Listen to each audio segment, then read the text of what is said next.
Hi, thanks for joining me for Venture Design 1. This is the first in a series of 5 workshops. My name's Alex Cowan. I've been an entrepreneur and an intrapreneur, meaning I started a new venture inside an existing company. I'm the author of this book and I maintain an online curriculum here at alexandercowan.com. In this workshop, we're going to focus on design thinking so that when your product encounters the market, you're encountering a set of customers that you understand well and can work with instead of a scary empty void and possibly an echoing silence. If you have your own product idea, that'll be better. But if you want to actually go through the exercises here, you'll want a specific product concept to use. And there are a few sample concepts here at this bit.ly address on the site that you can go get if you want. If you do want to use one of those and familiarize yourself with it, you might want to pause here. So moving on, my work is about this process called venture design. And the idea is that there are a lot of great techniques out there, like design thinking and lean startup, but you need to do the right thing at the right time. A lot of it's about focusing on the right thing and using your time wisely. At the foundation of venture design is the practice of design thinking. At the core, the operational core, is this use of lean and lean startup, evidence based innovation, and working through your ideas with a set of empirical, test driven propositions where you can make sure that you're always barking up the right tree. Or at least if you bark up the wrong tree, you don't bark up it too long. I use the business model canvas, user stories, and test cases from Agile. And with this, I work with teams that are extremely effective at creating new products and introducing them to the market. From a skills perspective, there's this idea of a full stack product person where everybody in these discovery and innovation teams has a set of skills that they share at the foundation. Those are the things you see here: design thinking, lean, customer development, and agile.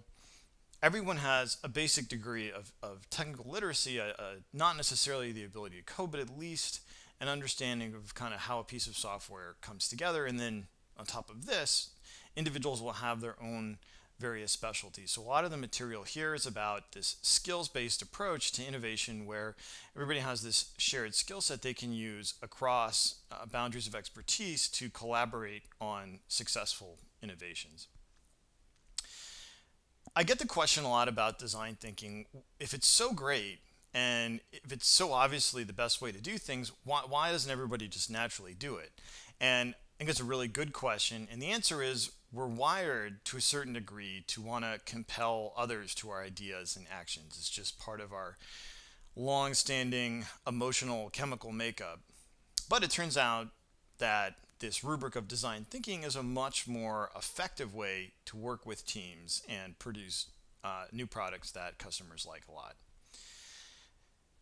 Design thinking has these two basic pillars: empathy and creativity. So, as a simple example, somebody went out once and learned that the seamstress needed a better cutting implement, and they invented the modern sewing scissor. I'll give you another simple example. I live in the country and we moved into this place 3 years ago and we had a mouse problem. So I thought, well, I'll use design thinking to solve this. And so I learned about the mice.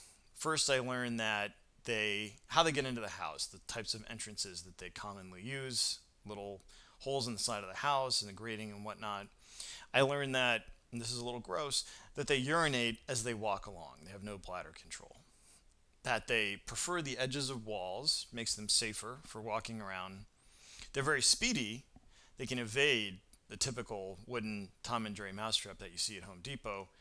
And finally, that they actually prefer peanut butter over cheese. So this is another myth about mice that I dispelled when I went out and tried to really empathize with them. So then I applied that to a set of creative solutions. I found the types of entrances that they could go in and I repaired them. This is the best way to avoid any conflict with the mice. I used a UV light to illuminate the areas where they'd been. And that's because a UV light in the dark will show you the presence of bodily fluids. Never turn one on in a hotel room. You'll never want to travel again. I made sure I put the traps along the edges of the walls. I used the trap that you see here below the black thing that you see there with the arm. It's called a snappy. It only articulates 90 degrees, so it's much quicker. And I used peanut butter instead of cheese. And we got rid of our mice. When we have more complex products, like a piece of software, for instance, and more complex subjects like people, we use this other idea concept called personas. And persona is a humanized, specific view of one of your customers, be they buyer and or user of your product. And one of the first things I ask my teams is, what kind of shoes would your persona wear? And it may seem a little bit arbitrary. Why does it matter what shoes they wear? I'm selling them handbags or an app to help them plan their savings. Well, it matters because over the course of selling to a given type of customer, you're going to have to make hundreds of little decisions about your product and the way that you sell and promote your product. And it turns out that having this humanized understanding isn't just a nice, touchy-feeling thing to do. It's actually the most effective way to make and discuss those types of decisions. This that you see here is an example of a bad persona. First of all, the photo you see here is some stock art from the internet. Anybody watching this could go put this together in a few minutes. The population, 28 to 45, all women, that's a gigantic target market, especially for an innovative new product. Doesn't it kind of suggest not a very acute understanding of this buyer? And bullet points are never a good way to do personas. Maybe in brainstorming, but not in their final disposition. And the reason why is your job as a design thinker is to be a good narrator, a good storyteller. And bullet points don't tell stories. They just make these little kind of isolated points. Finally, it looks like there's responses to a questionnaire here. And questionnaires are especially pernicious in the creation of personas. Not to say that you should never ever use them, but they're not a substitute for going out and seeing and feeling and working with these actual customers. And there's only certain kind of questions you can ask. So it looks like the question they asked here was, hey, would you like a product that does such and such? And this is something I see a lot. The story I always tell is this yellow Walkman story. And the story of the yellow Walkman is that Sony decided to hold a focus group about the yellow Walkman. They had a bunch of people off the street in, and they said, would you like this yellow Walkman? Would you want to buy one? And all the participants said, yeah, absolutely, great, wonderful, fantastic. I would love to buy the yellow Walkman. It's more fun, more interesting than the black Walkmans you used to have. Somebody else that was running the focus group had the foresight to say, okay, thanks everybody for coming. I'm going to put a pile of black Walkmans and a pile of yellow Walkmans on the way out. Everybody can take one. And guess what happened? Everybody took the black Walkman. So why did the focus group perpetrate this act of mass, we'll say fibbing, on the focus group moderator? The reason is, if you ask somebody about your product, they'll always say, hey, I think your idea is great, because they want to be nice and they don't want to argue with you. So you can't ask them that question and expect to get a reliable, meaningful answer. What you can ask people is, how many times did you go to the dentist last month? Or let's say in the last year, how do you feel when you go to the dentist? You can ask them questions like that and get good answers, but you can't ask them hypothetical questions about their behavior in the future. This is an example of a somewhat better persona. I like to use this heuristic: Mary the mom, Andrew the accountant. It helps to keep the persona human. It only helps a little bit, but every little bit helps. The photo that you see is a photo from an iPhone taken out in the real world at Mary's house, where these people really exist. Mary is, of course, not a real person, but rather a composite of many people and many observations. And you see here paragraphs and sentences. We're narrating, we're telling a story that other people can relate to and understand about Mary. And that's the start of a high quality persona. To give you a sense of how this works and what persona creation is like in the real world, we're going to play a game called Day in the Life. And I'm going to show you a few photos. These are snippets of part of a persona. And then I'm going to ask you to think about a few questions about this persona. And there isn't really a right answer, but there's a right process. And the right process is inferring your answers from what you've seen in the photos and asking yourself, why do I think this particular response? Our persona is Sally, the single mom. And she wakes up between 5:30 and 6. She's woken up by one of her two young children. The first thing that she does is she goes and makes coffee to help wake her up. And she puts the coffee on and then she starts breakfast for the kids. She's getting the kids ready over the course of the morning, getting them washed, getting them dressed, and this culminates in the kids being in their car seats in the car and they're ready to go to school. She is a manager at a framing shop, so she spends some time on the shop floor, she spends some time on the retail floor with customers and salespeople, and she spends some time in her office doing paperwork, responding to emails, stuff like that. And her guilty pleasures during the day are snacks, and she loves sports. So she loves to look at the ESPN, which is a sports network, sports app on her iPhone, and text with friends about sporting events. Immediately after work, she heads home, makes dinner for the kids. She doesn't eat with them most of the time because she's not hungry yet, and she's sorting out the kids, making sure they have what they need. She puts the kids to bed, bath time, story time. Then she does some housework, folding laundry and whatnot. And if she can, she does it while she's watching ESPN on TV. Around 10:30, 11, she goes to bed. Before that, she winds down with a cup of tea and Sports Illustrated, which is a sports magazine. These are the things she carries with her during the day. And if she had 3 hours, she would either go fishing, because she loves to get out into the woods and appreciate nature, or since she loves sports, she would go to a sports bar and watch sports with other people, which she enjoys. She's not a big drinker, but she does like bar food. It's fun for her. So here's some questions about Sally. Answer them for yourself as best as you can, based on what you saw. What's her favorite kind of music?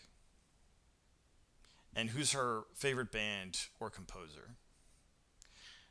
Where do you think she bought their last pair of shoes? What was the last movie she saw? What do you think she drank with her dinner last night? If she had a dog, what kind of dog would she have? And what's her favorite magazine? This one's a little bit of a giveaway. Now we're going to do an exercise in persona creation using an index card or a text file, whatever you want. Take 4 minutes and write down as many personas in your area for your product as you can possibly think of. And I'm going to give you a minute to pause the video here, and then I'll move on. Our next exercise is really quick. Take each of the personas you did and mark them with a little B or a little U, indicating whether they're a buyer and or a user of your product. So with software, let's say enterprise software, the buyer might be the IT department, the user might be customer support. With baby food, the buyer is the mother, the user is the baby, and also sort of the mom. So take a minute and do that. You can pause the video now and then I'll move on. Okay. Next test, 2 minutes. Take this time, and can you think of 5 real-world examples of each of your personas? This is a good way to validate the extent to which you understand these personas and they're the right definition of who your customers are. And write those names on the index card that you've created for each persona. You can pause the video now and then I'll move on. Next, quickly rank order your personas. Which ones have the most compelling need or desire, whether they're buyer or a user, and sort them in order of that. One way to think about it is, if you could only sell to one of these types of personas, which one would you sell to? Where do you think you have the best odds of making a sale, whether it's a user influencing a buyer or just a buyer directly making a decision? Once we have nice humanized personas, think, see, feel, do is a good way to operationalize them for your area of endeavor. Because while a persona, number one, needs to be this humanized view of who your customer is, they are also an operational item. So, for instance, the company, take a woman in an office. She's one persona to the company whose accounting software she uses, and she's another persona to the company whose hiking boots she buys. They both want to understand what fundamentally makes her tick, but one of them's more interested in what she does at her day job, and the other one is more interested in what she does in her free time. Then we move on to the real meat of what your product is going to deliver. So we hypothesize a set of problem scenarios. These are underlying needs or desires that your customer has. In a business context, we're asking, what jobs are we doing for the customer? Because in the business, there's fundamentally no new jobs, meaning tasks, like keeping the books up to date, like selling things to customers. And in a consumer context, we're asking, what fundamental need or desire are we fulfilling that the customer already has? And if these problem scenarios really exist, you'll be able to easily identify current alternatives. And this is important for a couple of reasons. One, this is a good litmus test for how well and how sharply defined the problem scenario is.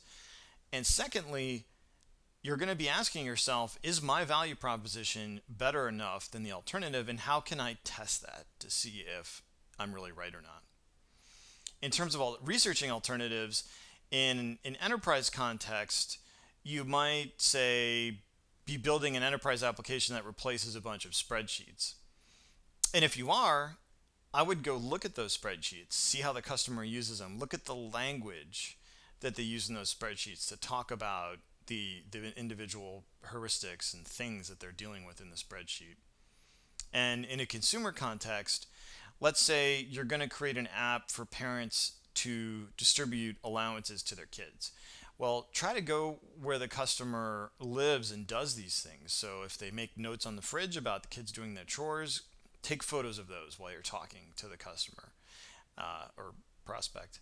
And if they use a little bulletin board to keep track of that stuff, take a photo of that. Because remember, you're doing this not just for yourself, but be able to show all this stuff to your collaborators, so the people that are implementing the product and going out and selling it and promoting it, that they can share this understanding that you've acquired through all this hard work of going out and understanding the customer. And finally, the third item in this trio is a value proposition. And what you're really asking is my value proposition that I'm delivering on this problem scenario better enough than the customer's alternatives, where they're going to buy my product, use my site, whatever relationship you want to have with the customer? Let's apply this in this exercise. Take 7 minutes and brainstorm as many of these problem scenario, alternative, value proposition trios as you can think of. I recommend using index cards, but you can use a piece of paper or your laptop, whatever you like. I'll pause for a second and then I'll move on. Now take 2 minutes or as much time as you need and prioritize those value propositions. So if you could only pitch against one value proposition, which one would it be? Then which one next? I'll pause and then you can move on. So what we're going to do now is record this stuff in the business model canvas so that if you come back to it in a day or a week or a month or a year, you've got something that will help you contextualize and remember the items that you've created here. Or if you're going to do this right away, the business model canvas is a good place to kind of organize and accrue your understanding of the business. What we're going to do is just fill out two sections of the business model canvas: customer segments, where we'll list our personas in priority order, and value propositions, where we'll list the value propositions we just created in priority order, and then we're going to link them together. And with this, you'll really be articulating the independent variable that really drives business models and the use of the business model canvas. There's 9 parts to that business model canvas, but these are the 2 that really drive everything else. And you may ask, well, is segments the same thing as personas? And they're not exactly. A customer segment may be chunks of personas, but for the moment, I recommend just using your personas and treating them interchangeably with segments. Unless you have a strong reason to do otherwise, in which case, go ahead, write down all your personas, group them by segment. So take 3 minutes, or as much time as you need, and organize these items in priority order, and then link them together. So which personas care about which value propositions? Is it, fully meshed, like every persona cares about each one, or are there individual relationships there? And by the way, to clarify, when I say take as much time as you need, I mean if it takes less time, go ahead and move on. I would try to time box these activities so that you get through this and you get a feel for how the whole thing works together before spending too much time on any individual thing. I'll pause and then I'll move on. All these items that we've just discussed weave together into a testable product hypothesis. And that is that a certain persona or personas exists out there in the real world, that they have certain problems that are important to them, where they're currently using certain alternatives, and that you have a value proposition that's better enough than those alternatives where the customer is going to buy your product. So take 4 minutes and articulate this product hypothesis using all the items you just created, your personas, your problem scenario, alternative, value proposition, trios. I'll pause and then I'll move on. Next, you're going to complement that product hypothesis with a positioning statement. This is a more generalized statement of what this business is about, who it's for, and why it's important. This is also something that in the next section of peer presentations you'll use to introduce your idea to your counterparty so that it's easy for them to understand what you're talking about. So I'll pause while you create your positioning statement, and then I'll move on. Now, assuming you're with others, you'll do peer presentations. So at this point, your focus as the presenter is to answer, what is my product or business? Use your positioning statement to introduce it. Who are your key personas and what kind of shoes do they wear? Talk a little bit about them. What are the key problem scenarios that you're solving? And if you came up with a whole bunch, just maybe go with your first couple because you've got 5 minutes to do this presentation. What are your key value propositions and what's your product hypothesis? How are you going to create a testable view of whether this product's got a future or not? And then finally, what do you feel like you need to learn more about? What are you most curious to understand? So pair up, and each person gets 5 minutes, which I won't time out. I'm just going to move on after this. So present, and switch places, the other person presents. Now we're going to spend a few minutes doing storyboards. These will help you operationalize and explain your personas and the relationship to key problem scenarios and value propositions. And if you haven't already, you may want to go and print out some of the pre-printed storyboarding squares that are on the materials section of this webpage. Those will make it a little easier for you to get through these, or you can draw these freehand. They're not meant to be artistic, they're just meant to be explanatory. Or there is an online tool, storyboardthat.com, that you can use, though for a first quick take, that'll take you a little longer than the time allotted here. The cool thing about storyboards is that on the one hand, they're creative, they're visual. On the other hand, they're a practical measure. They were first introduced by Walt Disney Company in their modern form to help organize the production of Three Little Pigs. So before that, everybody just looked at the script and drew together and hoped that everything would kind of fit together at the end. This is an example of a storyboard for the video that's on the this alexandercowan.com about my book. And we actually did a few of these, the illustrator and I, he created them.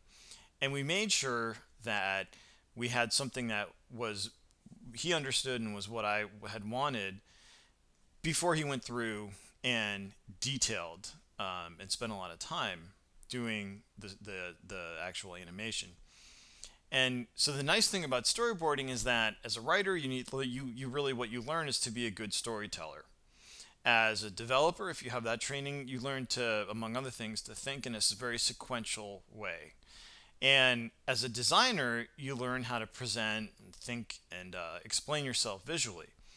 Storyboarding does a really good job of knitting together those three things. We're going to storyboard a before and after situation. So let me give you a specific example of a problem scenario that we're going to use in the next item, the example that'll cue you for this. Enable Quiz is an example company that I use, and they have this business creating lightweight technical quizzes. So if you're hiring a Unix systems administrator, this is an easy tool for you to assess their basic skill set. Are they like a 6 or a 7 or a 10 on understanding the topics that you want them to understand for the job? And the people involved in this are Helen, the HR manager, and Frank, the functional manager. Helen's in charge of sourcing resumes and screening candidates, and Frank is the manager who actually opened this position for hiring and will ultimately be managing the person that they hire.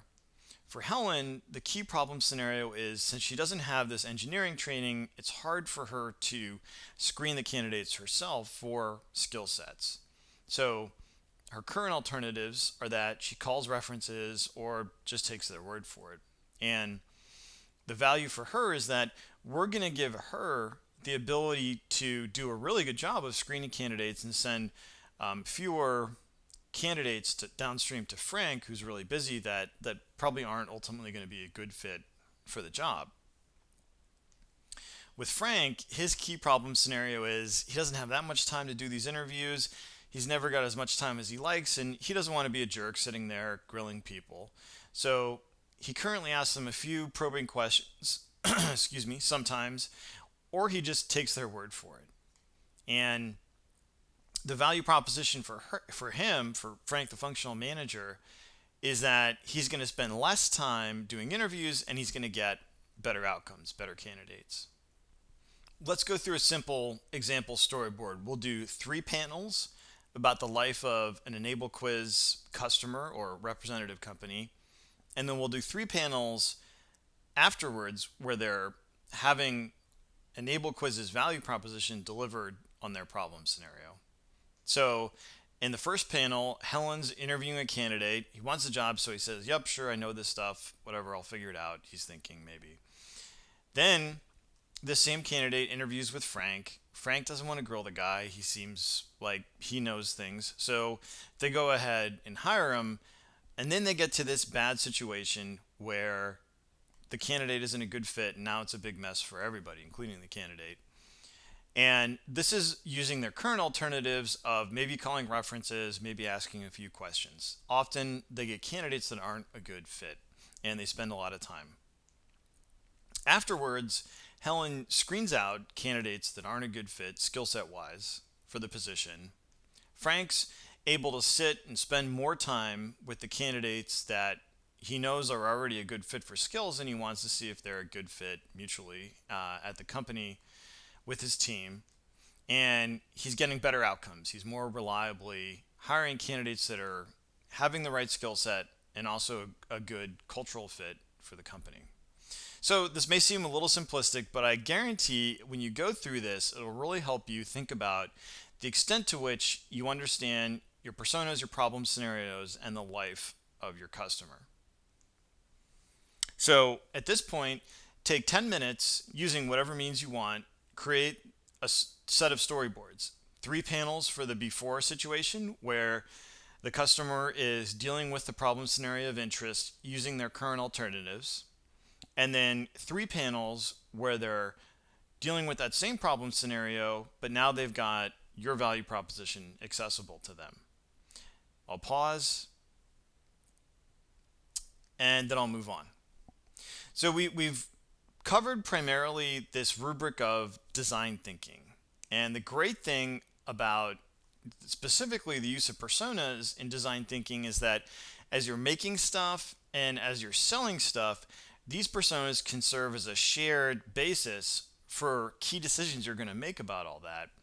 And companies that are really successful in this practice don't just use personas as a way to write a document or make a plan or a proposal. They put them in a living document like a Google Doc, for instance, and everybody updates them. And they update them on the basis of what they find out when their product or their promotion strategies encounter the real world, as well as when they're premeditating something and making a plan that they're going to go out and test. This is how you create a really durable foundation of design thinking in your company or your project team. So how do you actually create these personas and do this type of research? Interviews are really the bedrock of all this. Going wherever the customer actually is, observing them, talking with them. We'll go over in a couple minutes places where you can go and design an interview guide that you're going to use for this. AdWords and landing page tests are a good way to see how customers respond to certain language and those are easy to do once you get used to it and quick, and you don't have to go out into the real world and talk to people. But I highly recommend doing those on top of a foundation understanding of your customer. Otherwise, you may be kind of grappling with strange behaviors online that you can't really tie back to a really humanized understanding of your buyer. Real-time analytics and recording is really helpful if you have a web-based product. Products like Clicky and Mouseflow they create basically recordings of your users' activity on the site. They're really interpolated sort of videos, not that much more data really than Google Analytics in a certain sense, but very, very helpful to see them actually using your site. And then finally, and this is really the topic of venture design too, you create this minimum viable product, which is the simplest possible thing, be that working product or not, that you can use to go out in the market and really validate or invalidate your product hypothesis. And that's good because it gives you lots of shots at success before you run out of time and money. So let's think about how this all would work sequentially with a new product. First, I recommend going out and understanding who you're selling to, who's using your product through the use of personas. I recommend creating these problem scenarios and alternatives and then attaching value propositions and assumptions. And that product hypothesis we went over is a good place to start with those assumptions. Then going out and doing customer discovery and experimentation. The customer discovery we're going to close on here. The experimentation you can probably intuitively understand, and it's also the topic of venture design too. If you're going to actually build product, I recommend the use of user stories and wireframes and prototypes. That's the subject of Venture Design 5. And you're driving towards this moment where you say, this is not a good idea. We're going to pivot and change this up, and we're going to go back and redo our discovery and try something else before we run out of time and money. Or this looks good. We're going to intelligently invest in scaling this up and taking the next step. And that's sort of the venture design process from a sequential perspective. As you move past your created personas and problem scenarios, a good way to structure your understanding and go out into the market and figure out if you're really right about this stuff or not is looking at these things as sort of 4 types of hypotheses. First, you have the persona hypothesis, then the problem hypothesis, the value hypothesis that you're going to be able to deliver substantial additional value, and then your customer creation hypothesis. Can you go out and sell these customers, acquire them on an economical basis out there in the real world where there's competition and lots of noise and so forth? With the persona hypothesis, which is one of the main topics of our workshop today, you're really looking to validate, does this persona really exist out in the market? Can you identify them, find them reliably? Do you understand them? And Think, See, Feel, Do is a good way to kind of operationalize that understanding and test it. So things that I hear a lot when teams first do their take on personas, and I'm sure I've said it, everyone's my customer. I don't need to do a persona. Well, that may be true for some products at a certain stage of their life cycle, but if you're introducing a new product, you're going to need some early adopters, your first customers, to really get legs under that product and get it to go. Even if you're building a product like, let's say, a refrigerator or consumer electronics for what you hope will be a really, really wide market, it's important to know where to start and have that understanding of who's buying it after this first cohort buys it, and so forth. That's my recommendation. Then I hear there are a few customers that I could focus on, but I'm not really sure which one. And believe me, I've had that problem. And my recommendation is pick one, focus on it, drive to a conclusion, this sort of pivot or persevere moment in lean startup terms. There's no alchemy for making that choice other than your own intuition at this point about which one is the most promising. I can't find anybody to interview. Well, then I would step back and ask yourself, if you can't find a customer to interview, how are you going to sell them something? And I think you'll probably struggle with the next steps. I personally just usually find people to interview through whatever means I can. Friends of friends, friends of family members. It's not a natural activity. People aren't used to being interviewed about themselves in this way. So there's always a little bit of awkwardness finding those people, real people, and interviewing them. But I've always found that it's worthwhile. I hear, hey, I get this persona thing, but I'm not sure about think, see, feel, do. Do I really need that? Who cares how they feel? And I would say think, see, feel, do is not the only way to do this, but it's a really good way to organize your operational, your directional understanding of the persona. Next, you've got the problem hypothesis. And what you're basically asking here is, do you understand the problems you're going to deliver on? Are they important to your key personas, and what are their current alternatives? And things I hear on this are, customers consistently mentioned our problem area, and that's a great sign. That's almost, I would say, a pseudo validation of that the problem scenario that you're working on is something that is important to that persona. Then I hear this kind of yellow Walkman thing. Well, we did a questionnaire. 80% of the people said that they wanted our product, or that the problem area was important. And I would say be very skeptical. Questionnaires are really easy to make mistakes with about asking the question in the right way, and you lose the ability to sort of see and backtrack with your subject about whether they've really answered the question in a way that's meaningful. So you can try questionnaires, but I would make sure you're at least supplementing that with face-to-face interviews. I am the persona. I know this market. I think that's a really good start, but I would make sure that you go out and understand your peers' understanding of the problem and their take on it, because many great products were built by people who were their own favorite user, but they always went out and supplemented that understanding or had to eventually. Then I hear, well, our product doesn't really address a problem per se, so this part isn't relevant for us. And then I try to explain that you have to pick a word for these types of things. We call it problem scenario, but it's really need, desire, job that you're doing for them, and it does exist. I mean, every product has a job, a desire, a need, a problem that it's delivering on. And then I hear some once in a while, oh, our product is so novel that there are no current alternatives. And I kind of say the same thing. Just go deeper, go more fundamental about what the problem really is. We've mapped out the alternative and observed our key personas in action using these alternatives. That's great. You probably know a lot about how to deliver value now, and you're ready to move forward with a very well articulated value proposition that's going to be very testable for you since you understand the way that they do things so well.